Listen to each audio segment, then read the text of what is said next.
Alright, timestamp April 19th, 2026, about 1:40 a.m. Been up like 10 minutes. Long enough to let Scrappy outside. He's already apparently back. I'm getting whiny barky by the back door. Hi, how you doing? You good? Yeah?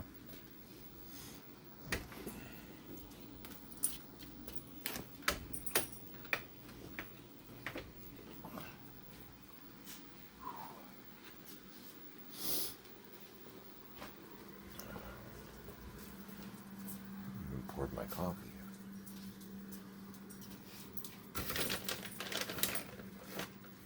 You know what? We'll give you a big one. Gently. Thank you. Need some room here, Pluto.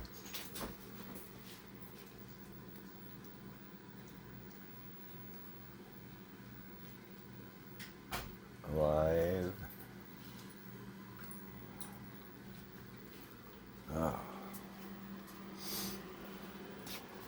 Still waking up, obviously.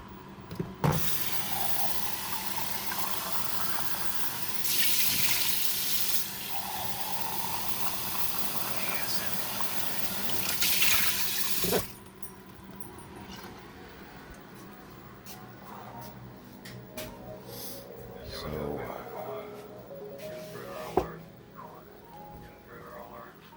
walk around. I already did the cat parade, but they're still mingling. Morning, James. Ah.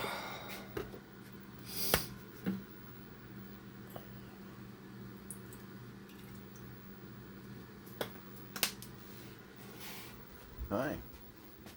You gonna jump in front of my way? Alright, cool, thanks.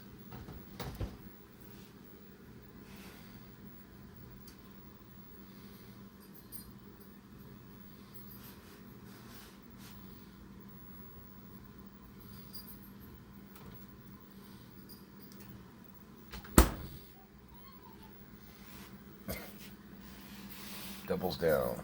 I'm gonna walk over you. You're gonna run right in front of me. Of course you are.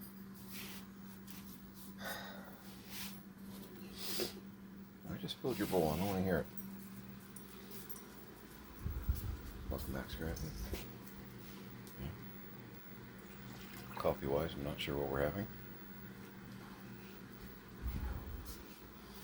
Hopefully it's not terrifying.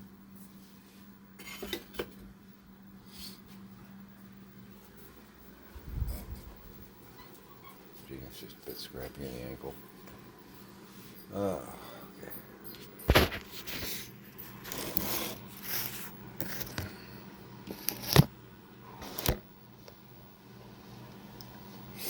Congested. Health check wise. Definitely have that chest tightness, anxiety thing going on, which I do not prefer. Mild panic attacky thing going on. I had worse, you know. Boy, have I had worse.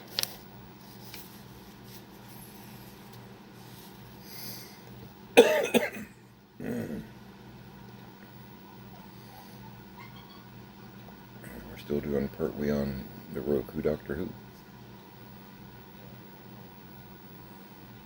Woke up to Invasion of the Dinosaurs.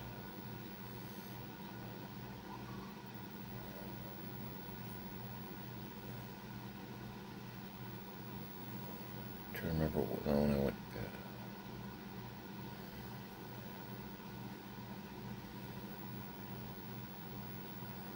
Probably got about 7 hours sleep. It's decent.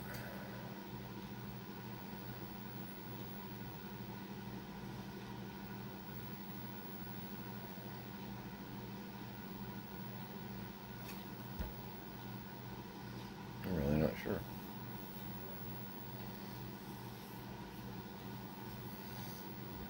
It's like if you're listening to the radio when you go to bed, trying to remember the last song you remember hearing. You know. Exactly, that's about my brain right now. Thank you, Si.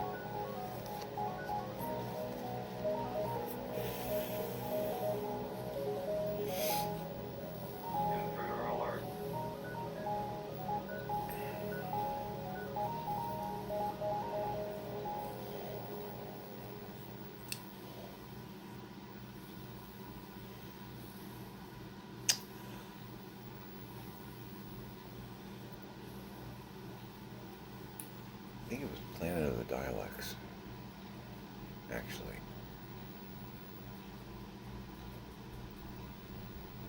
I think Planet of the Dialects was on.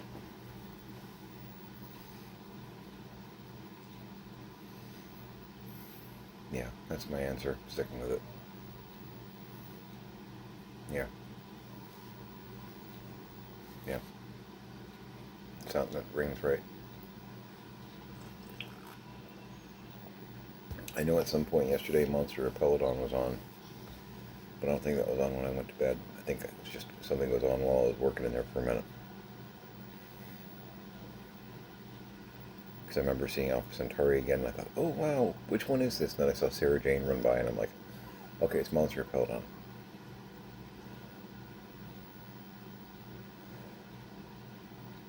Yeah. Yeah, Planet of the Dialects.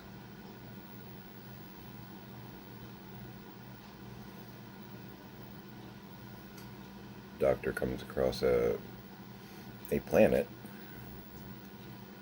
and there's a human strike force basically there to destroy the dozen or so dialects that have made camp. There's an installation where there's a dozen dialects, except there's not a dozen dialects, there's like 10,000 dialects in an underground facility, cryo.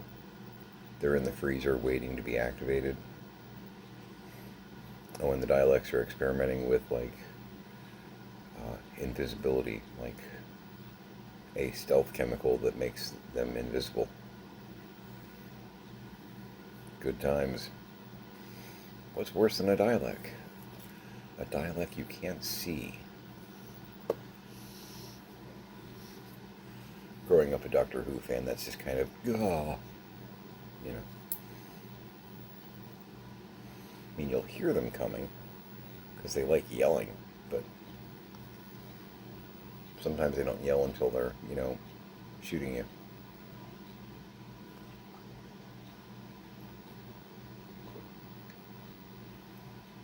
It's the brulee. It's older, so it's not as good, but it's still good. I'm not sure who's awake, who's not. Well, I know Tiny's awake because of the door opening and closing.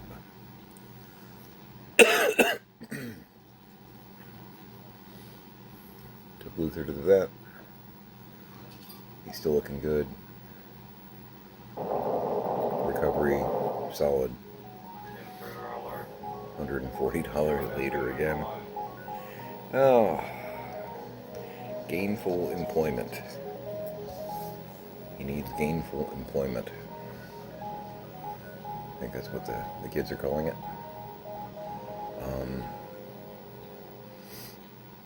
Stopped by Aldi. I didn't run over any Messiahs.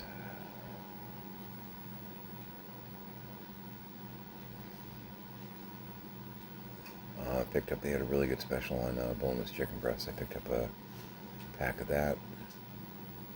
Got some hamburger buns. And cut basically some round patties. Some fillets. Basically made them, sandwich, round, square, whatever, but sandwich size-ish. And fried up with garlic herb and olive oil. A lot of olive oil. Just let it soak in it for a while before I fried them. Pan fried.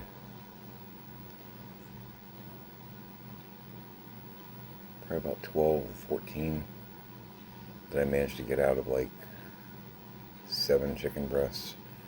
Then I've got a quart bag full of the scraps, which are chunks and strips and whatnot that I'm gonna do something else with. I don't know yet.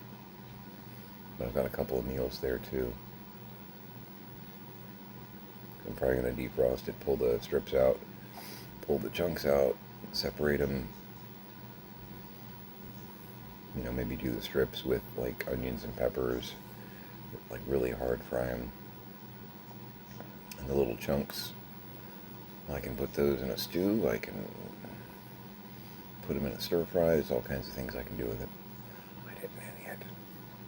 And I got a big old thing of boneless chicken thighs in there too. They were running some really good specials. So gotta feed me and mine. That was good. I had a couple of chicken sandwiches last night with some Gouda and ranch, some broccoli and cauliflower on the side. Simple, but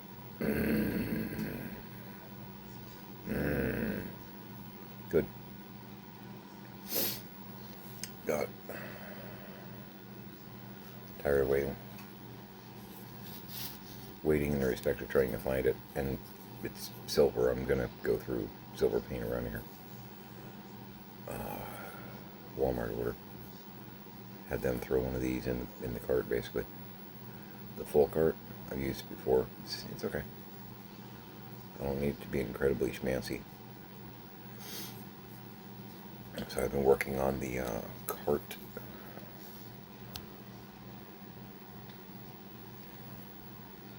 Just really started.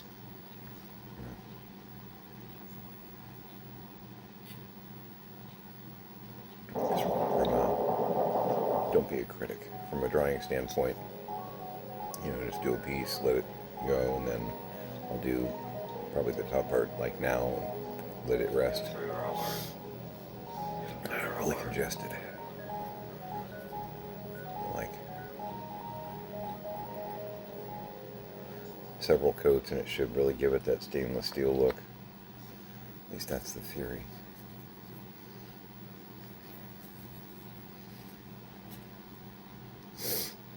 Do another little coat on the big piece, and while I'm sitting here watching a video or whatnot, it's a great little ting that I can do.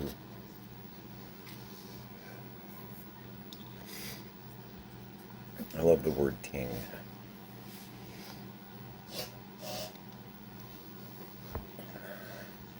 A long time ago I worked with a woman from Trinidad, and that was the way she pronounced the word thing, and it stuck with me as just not making fun. It was just adorable. You know, the word everything became everything, and it just stuck in my head. She was a brilliant woman, but that one pronunciation thing just always tickled me. The one ting you need to remember. Well, I remember the one ting.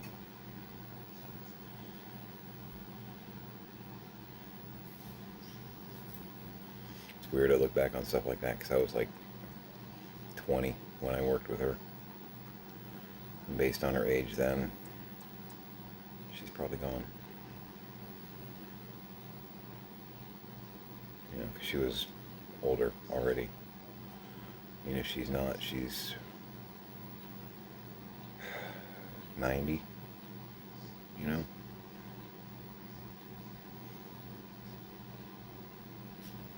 It's weird. Look back on my life like that and think about people that have influenced me and realize that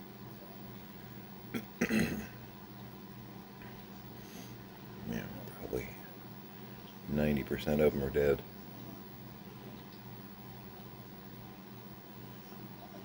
Bringing down the room, right?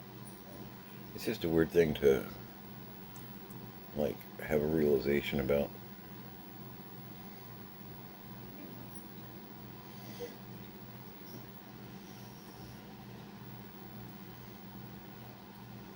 You know, I've had people over the past year that have said, you know, with everything going on, you seem to be handling things well, but maybe you should talk to a grief counselor, or, you know, if there are any older people in your world that you can trust, that you can just talk to. And like, all the older people that were in my life that I could trust to talk to, they're dead.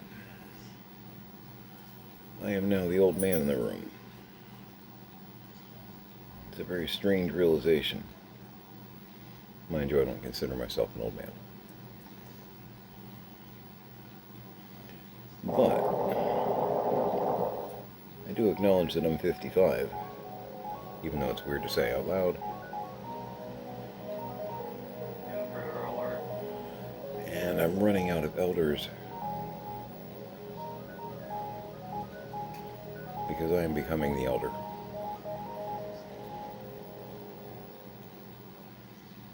It's a very strange thing to come to grips with. And I've always been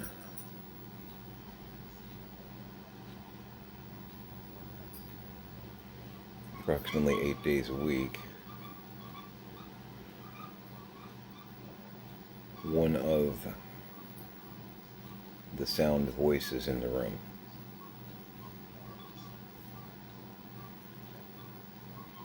But I've been that since I was 12.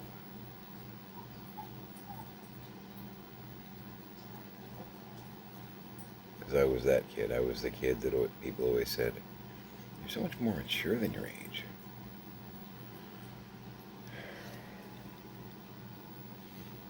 You're an old soul. You ever hear that one?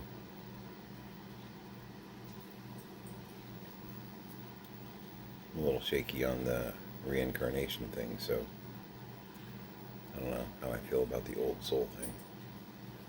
It doesn't really fit with my philosophy.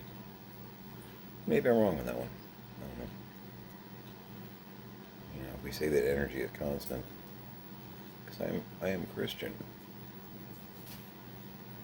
But I have some doubts here and there, not about the Christianity part, but just the philosophy part. In that, I know there are certain things that my church would say can't be real, like ghosts.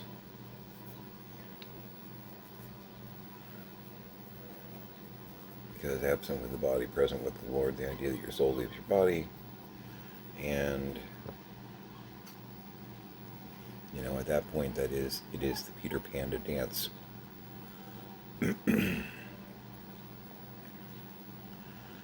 But I've seen things. I heard things. I'm pretty sure I wasn't hallucinating. My dad, yeah, all day long. Dementia, if you're new to this channel, it's part of the ongoing soap opera that has been my world the past 3 years. You know, there are 14 people in this house that aren't people in this house, according to my dad. Nonetheless, I have had experiences myself, not with any of those 14 people. They're still fictional. But I did have that thought when I first got here of what if some of them aren't, you know? Because he too has seen things like that his whole life.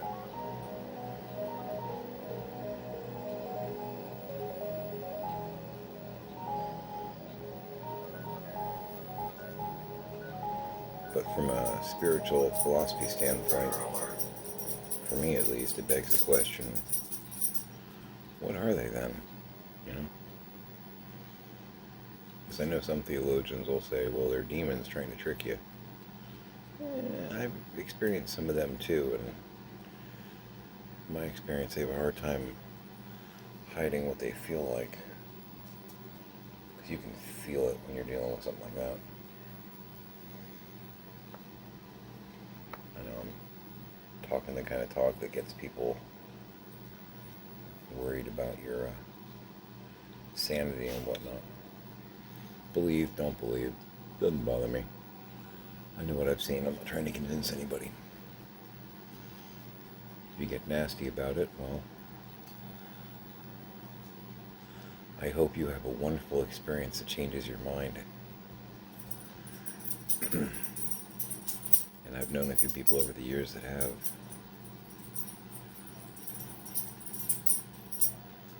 Because you may not believe in them, but they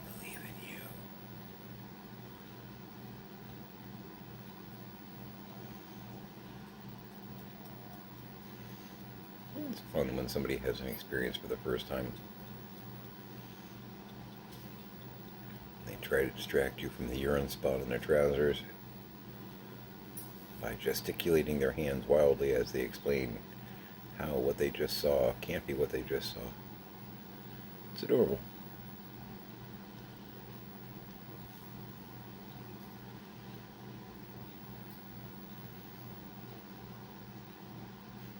Is that ammonia?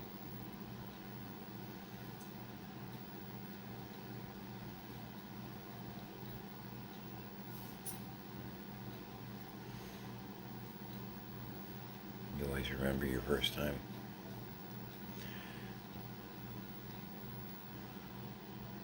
But yeah, it's going to take a lot of coats. I'm going to have to go over like 3-4 times.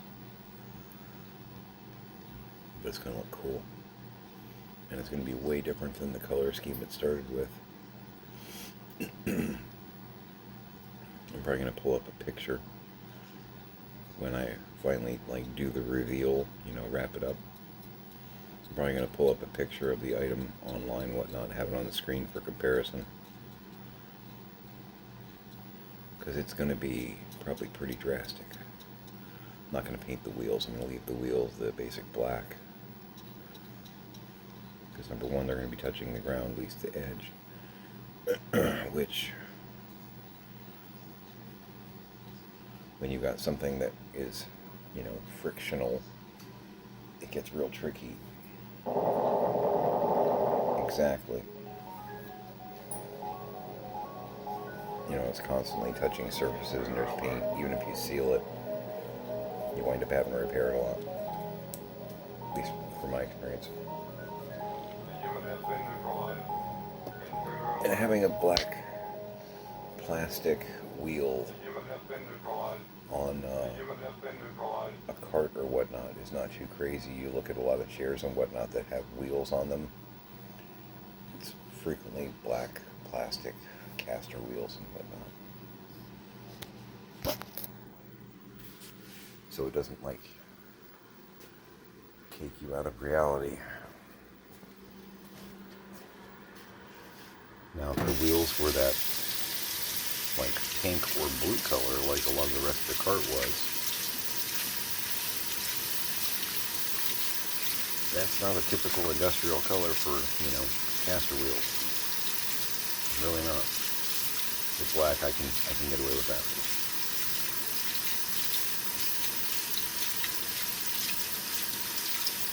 Some more ASMR for you.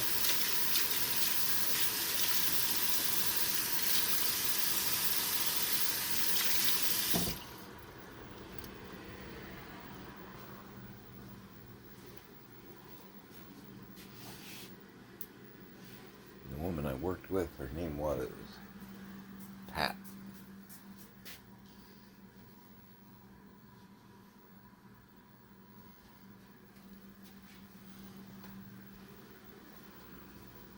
Worked with her at a factory. She was one of the quality control agents. Incredible head for math.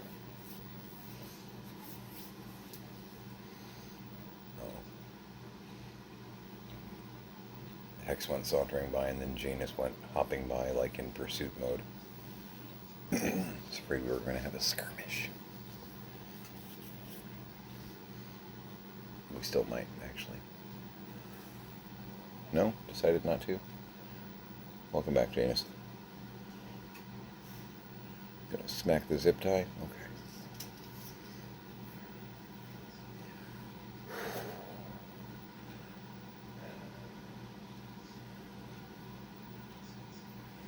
Found an interesting YouTuber named Ink Ribbon. Does a lot of old school Resident Evil videos, fact videos, does informative videos about the older games and whatnot. I like them. I've had a lot of that in the background while I'm doing stuff.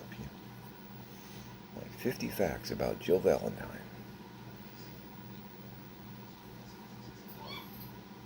This is my world.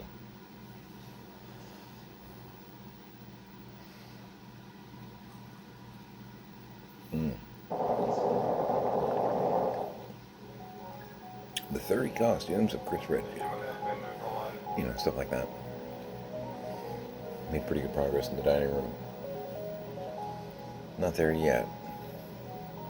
Not there yet, but my girl is pretty impressed, pleased, happy, all that. She can see what I'm doing. So, got my cart here. That's going to be mostly like current mail paperwork, because I have a file box for my parents. I have a file box for me and Pix. But I need somewhere to be able to sort that, because between our company, our world, their world, mail happens. Exactly. I mean, the junk mail gets burned, but there's still, 2 to 20 things a day that come in. And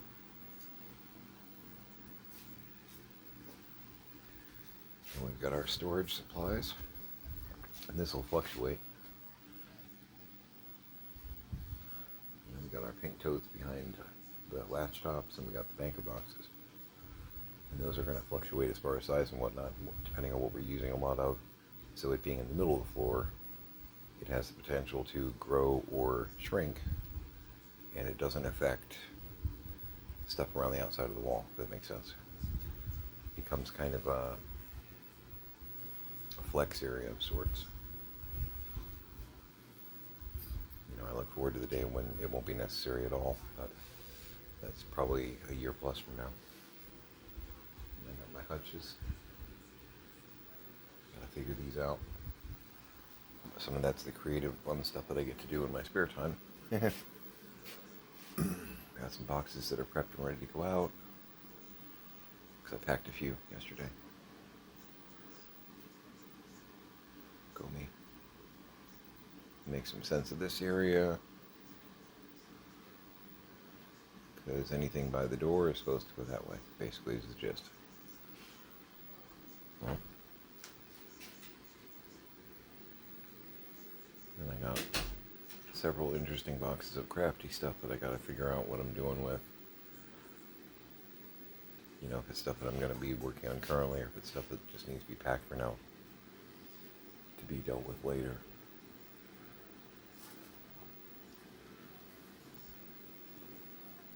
Yeah, Hex and Janus are about to play fight for a while.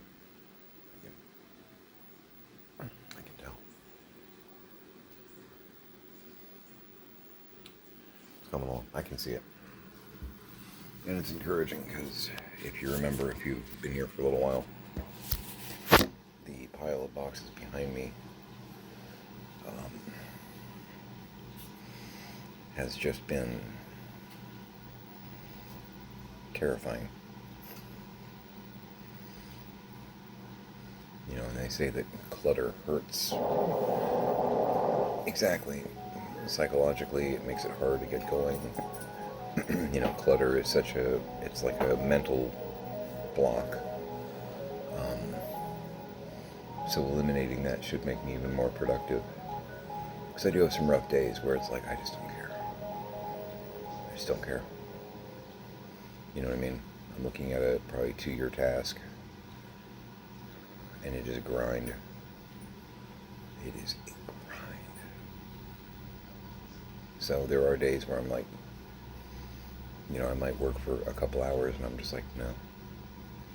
Nope, I'm done. Done. Full disclosure. So this should help me, and it should help everybody, frankly, kind of get into a better mindset of, we are doing this, we're getting this done.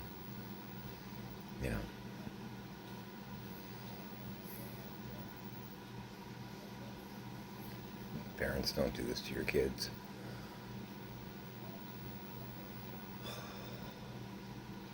For those of you who have no idea what I'm talking about,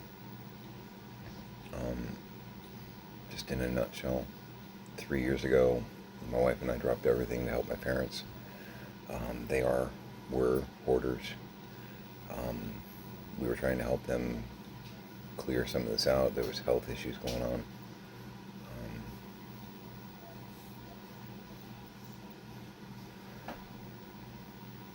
And about 6 months into it, keep feeling like one of them's going to come out. 6 months into it, because there was also dementia going on. And we didn't realize that at the time. I mean, we realized it during those 6 months we were seeing it. But my mom had hidden my dad's dementia really well from the world. So 6 months in, we got accused of breaking into the place, breaking into the safe and robbing them, which didn't happen. Door got slammed in my face and we got pretty much shut out of their world. So for a while, they just continued hoarding. And you've got an engineer. My dad was an engineer. I mean, he's still alive, but he's pretty far gone. He's in a assisted living now. Brilliant engineer who thinks there's a burglar breaking into the place every day and stealing from him.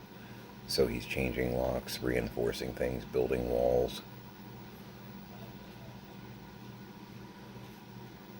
Building structures where there don't need to be structures. And misplacing important things. Hiding things. So that the burglar or those kids, because our kids, they're deadbeats, they're not employed. We quit our jobs to come help you. I walked away from a pretty profitable career. It's so weird. Oh, I hope he gets a job. He had a job. He had a good job. I have a video, because I had the Ring cameras set up. The Ring cameras were going for like a month or two after we got, kicked out of the world, so I'm kind of trying to keep an eye on them where I can. And they had a conversation on the porch where my mom said, "Oh, I hope he's gotten a job so he'll stop breaking in." And it's like, bitch. Because she started having cognitive issues too. She had a stroke, and it started making her brain do weird stuff. It's like, I walked away from a job where I was about to start making $100,000 a year to come to your rescue. I'm trying to put my world back together again. I'm not breaking into your house every day of the week. I haven't broken into your house once, ever. I hope he got a job. He had one. He walked away because you asked him to, and then you stabbed him in the back. I still have a little bit of anger and resentment where my mom's concerned. Hopefully you understand. So for the past 3 years, they pretty much continued to go to auctions and buy up junk that they were going to resell at garage sales, change locks, hide things. Yeah, because everybody was out to get them, and there were at least, 40 burglars watching them at all times. It was a big, weird, hairy mess. But yeah, my mom died last year in the hospital. In hospice. She had a lot of health issues and was not taking them seriously. Health issue-wise, I have emphysema. I'm in the mild-moderate category, and I'm working on quitting smoking. I smoke like 2 cigarillos a day. I would like to make that 0. I'm not on oxygen. I haven't ever been hospitalized, whatnot. But I also know that emphysema is a terminal lung disease, and it can and will kill me. So doing smart things would be smart. My dad has had a couple strokes. He has at least 4 holes in his brain. I've seen the scan. It's interesting when you're looking at it like, your or a family member's chart like that, and you can see, 4 holes in a brain. It's like, ooh, that's not factory. Okay. Cool. So there's memory issues. There's all kinds of fun carnival games. It's entertaining. when I sat down and talked with him. Pix, my wife and I, went and visited him last week and a half ago. All right, you two. We talked for about an hour, and for most of that hour, he thought I was his cousin, and that it was, I'm guessing, 1968, because, and his timeline was actually off a little bit, because he had been dating Sandy for about 2 years. They only dated for a year, and he was thinking about trying to marry her. Sandy is my mom. They married 57 years ago, 58 years ago. But they only dated for like a year before they got married, which that's not only a year. But he was saying that, he had been seeing her for 2 years, and he was thinking about asking her to marry him. So even though he's back in time, he's still misremembering the history of the events there. It's interesting to me. You know what I mean? It's not a completely accurate replay in his head. Does that make sense? And I was his cousin. I'm not sure. I don't really know any of his family.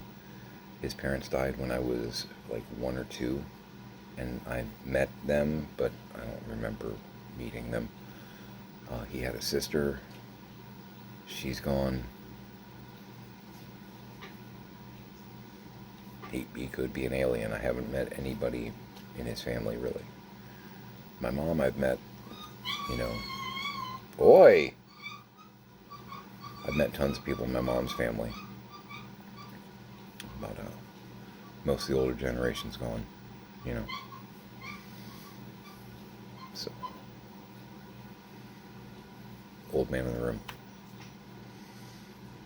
But a good-looking old man in the room. Look at that jawline. Yeah, but just in a nutshell, that's what we're dealing with. I became my dad's guardian. Basically had to take him to court, went to the state and said he needs a handler. And they had, it was interesting, when they're doing reviews for like competency, when it's, like a charge of dementia or something like that, because just saying somebody has dementia isn't enough to make somebody like disqualified from making their own decisions. The state will review it, and they send out professionals who will make a judgment. So they send out a medical doctor, a geriatric psychiatrist specialist in the field, and a geriatric nurse. All 3 of these people would have in their day-to-day dealings with people like my dad. And all 3 came back with yep, he needs a handler now. Now, 6 months ago, honestly, maybe a year ago, but now, oh yeah, he does not need to be unmanaged. They all recommended assisted living. The medical doctor said that if not assisted living, he could perhaps stay at home, but a family member would need to be there 24/7 to keep an eye on him, to make sure they regulate his medications and things like that. He has had flare-ups where he's been threatening, and he hides his medications. We occasionally find guns hidden around here. That was not going to happen. And even the state of Florida was like, based on the fact that there's weapons hidden throughout the estate according to the Sun, we don't recommend that personally. If you do decide to pursue that, because we are granting guardianship, God have mercy on your soul if something goes wrong. That was kind of the gist. I was like, no, he's going at home. I'm not going to get shot. He went at my wife with a screwdriver one time. It's like, we're not doing that. We're not doing that. So, anyway, just catch up. I'm going long, and I apologize for that. All right. So, hug your parents. Hug your kids. Try not to go crazy. Make it a great day. Let me go get my 1 brick done.